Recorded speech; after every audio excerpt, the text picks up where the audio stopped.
হাড় ক্ষয় হওয়ার একটা মানে মিনিমাম কিছু এজ আছে নাকি যে কোনো এজেই শুরু হতে পারে? না, হাড় ক্ষয় যে কোনো এজে শুরু হতে পারে, তবে এক্ষেত্রে পুরুষ এবং মহিলাদের ডিফারেন্স হয়। তার কারণ হচ্ছে আফটার আমাদের মোটামুটি হাড় খাওয়ার রেট হচ্ছে 0.5 to 0.8% পার ইয়ার। তো আপ 30 বছরের পর থেকে মোটামুটি আমাদের হাড়ের ক্ষয় শুরু হয়, সেটা গ্র্যাজুয়ালি বাড়তে থাকে।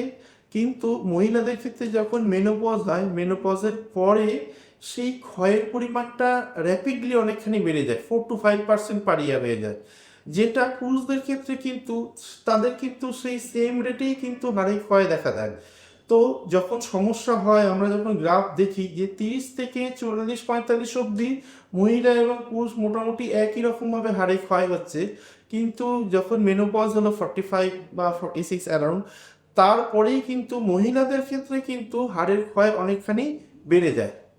এবং সেই জন্য আমরা দেখি যে এই যে হাঁটু খারাপ, অস্টিওআর্থ্রাইটিস, এগুলো কিন্তু পুরুষদের তুলনায় মহিলাদের বেশি হয়।